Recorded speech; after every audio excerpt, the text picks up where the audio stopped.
नमस्कार दोस्तों, आप सभी का फिर से स्वागत है मेरे YouTube चैनल ज्योतिष एंड अध्यात्म में। तो आज हम बात करेंगे इंदु लगन की। तो इंदु लगन क्या होता है? राशर जी ने कई लगनों के बारे में डिस्कस किया है, लेकिन ये एक विशेष लगन है इंदु लगन। तो इंदु लगन से हम देखते हैं क्या है, ये बड़ा इंपॉर्टेंट है। इंदु लगन से दोस्तों हमारी वेल्थ देखी जाती है कि क्या कोई भी पर्सन है उसने मिलेनियर बिलियनियर बनना है या नहीं बनना, ये आपका इंदु लगन डिटरमाइन कर देता है। और कोई भी लगन ये चीज़ नहीं डिटरमाइन कर सकता जो इंदु लगन आपको बता सकता है।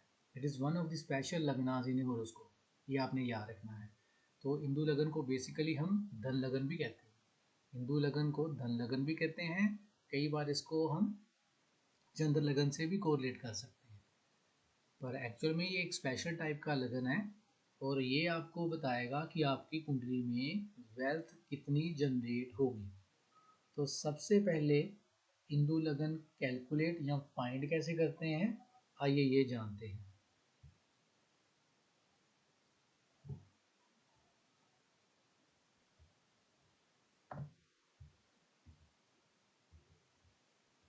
तो कैसे फाइंड करेंगे हम इंदु लगन आइए देखिए, ये मैंने एक चार्ट लिया है।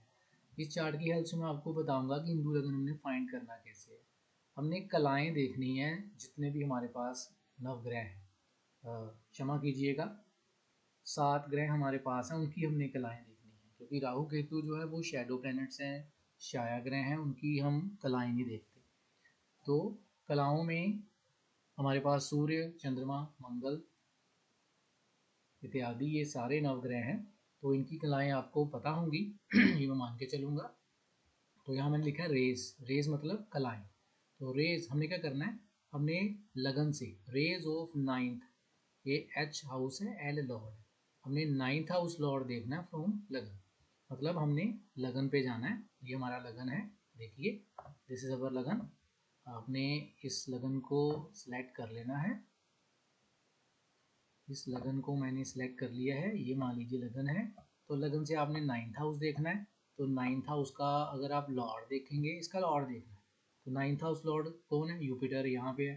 तो आपने यूपिटर की कलाएं कितनी है वो लिख देनी है। यूपिटर की जो कलाएं हैं वो 10 है, ये मैंने लिख दिया। यूपिटर की जो कलाएं हैं वो आपके पास 10 है। फिर आपने मून देखना है, चंद्रमा देखना है, क्योंकि चंद्र भी एक लगन है। यहाँ से भी नाइन्थ हाउस आपने काउंट करना है। तो यहाँ से ये हो गया 7th, ये 8th और ये आपका हो गया 9th। तो इसका लॉर्ड कौन है? 10th राशि है। 10th राशि का लॉर्ड सैचर्न है। तो सैचर्न की कला एक ही होती है, तो वो हमने नोट कर ली कि सैचर की एक कला है। तो फिर आपने क्या करना है, इन दोनों को ऐड कर देना है। दोनों को आपने क्या कर देना है, ऐड। 10 + 1 कितने हो गए? 11। तो ये जो टोटल आएगा ना, ये कई बार आपका 12 से छोटा आना है, कई बार आपका 12 से कम आना है। तो आपने 12 याद रखना है। ये जो टोटल आएगा इसको आपने डिवाइड करना है 12 से। जो मैंने लिखा हुआ है यहाँ पे, 9th हाउस लॉर्ड फ्रॉम लगन and 9th house Lord from moon, add and divide by 12। जो भी आपका रिमाइंडर आएगा उसका आपने काउंट कर लेना है मून से वो आपका इंदु लगन पता चल जाएगा क्या है। तो 10 + 1 को हमने काउंट किया, 11 आ गया। 11 को मैं 12 से डिवाइड करूँ तो रिमाइंडर 11 ही आएगा। इसका मतलब आपने मून पे जाना दोबारा, आपने मून पे दोबारा जाके यहाँ से 11 काउंट कर लेना। तो ये 12 है, ये 11 है, तो यहाँ आपका इंदु लगन आ जाएगा। इस हाउस में आपका इंदु लगन आएगा, हमने इसको सिलेक्ट कर लिया। अब क्या इंदु लगन मात्र डिटरमाइन करने से, फाइंड करने से पता चल जाएगा कि क्या कि किसी पर्सन की कुंडली में कितनी वेल्थ जनरेट हो रही है? नहीं, बिल्कुल नहीं। उसकी कुंडली में जितने भी धन योग हैं, जितने भी उसकी कुंडली में धन योग बन रहे हैं, वो तो आपको देखने ही पड़ेंगे। वो आप इंदु लगन से भी देख सकते हैं, इंदु लगन को अगर आप रेफरेंस मान लें तो। बट स्पेशल चीज़ आपने क्या देखनी है? स्पेशल चीज़ आपने ये देखनी है कि इंदु लगन पे मेलेफिक एफ्लिक्शन तो नहीं है।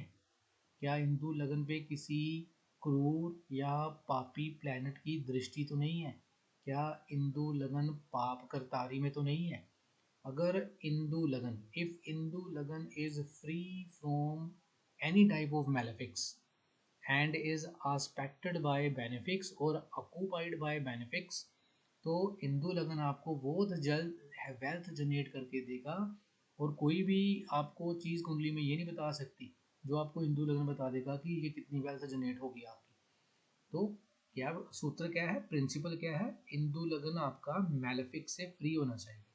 मतलब यहाँ 12 हाउस है तो 12 हाउस में किसी भी मैलेफिक का आस्पेक्ट नहीं होना चाहिए, राइट। बेनिफिक कौन से होते हैं, बेनिफिक हमारे पास जुपिटर है, विनस है, बेनिफिक हमारे पास मरकरी है, स्ट्रॉन्ग मून हमारे पास बेनिफिक होता है। तो अगर ये 12th में कहीं होते या इनका आस्पेक्ट अगर 12th में होता तो हम कहते हैं कि इंदु लगन जो है दैट इज ऑक्युपाइड बाय बेनिफिक्स। ठीक है, तो इस केस में यहाँ बेनिफिक की दृष्टि कोई आ रही है, नहीं आ रही। मेलेफिक देखें, अगर आप देखें तो यहाँ आपका मंगल है, तो मंगल की दृष्टि 7th और 8th यहाँ हो गई। सैचन की दृष्टि आप सभी को पता है 7th है या 10th है। तो मेलेफिक दृष्टि यहाँ मैंने राहु केतु कंसिडर नहीं किए। जब हमने इंदु लगन फाइंड करना है तब राहु केतु को इम्पोर्टेंस नहीं देनी, लेकिन जब हमने आस्पेक्ट्स देखने हैं या पोजीशंस देखनी है तब हमने राहु केतु को जो है इंपॉर्टेंस तो देनी देनी है। मान लीजिए आपका जो राहु है वो यहाँ पे है, अष्टम पे है, सपोज दिस इज द अष्टम प्लेस और आपका जो राहु है वो इस जगह पे बैठा हुआ है। तो राहु की जो 5th आस्पेक्ट है वो डायरेक्ट यहाँ जाएगा 12 पे। तो उसका मतलब होगा कि राहु आपका इंदु लगन को आस्पेक्ट कर रहा है। इंदु लगन अगर एक बार आस्पेक्ट हो गया मेलेफिक से तो याद रखना है फिर आप मल्टी मिलेनियर या ब्लेनियर बन सकते हैं। ये आप लिख लीजिए अपनी कॉपी पे। आप वेल्थ जनरेट कर सकते हैं, अच्छी आपके पास लग्जरी लाइफ हो सकती है। मैं यहाँ पे बात कर रहा हूँ मिलेनियर्स की, मल्टी मिलेनियर्स की और मिलेनियर्स की। जैसे बड़े बड़े जो बिजनेसमैन हैं अगर हम उनकी कुंडली चेक करके देखेंगे तो इंदु लगन में ये कॉम्बिनेशन हमें मिलेगा मिलेगा। तो दोस्तों ये आज का वीडियो था इंदु लगन के बारे में। आपको ये वीडियो कैसा लगा हो ज़रूर शेयर कीजिए मेरे साथ, कमेंट बॉक्स में आप ज़रूर लिखिए।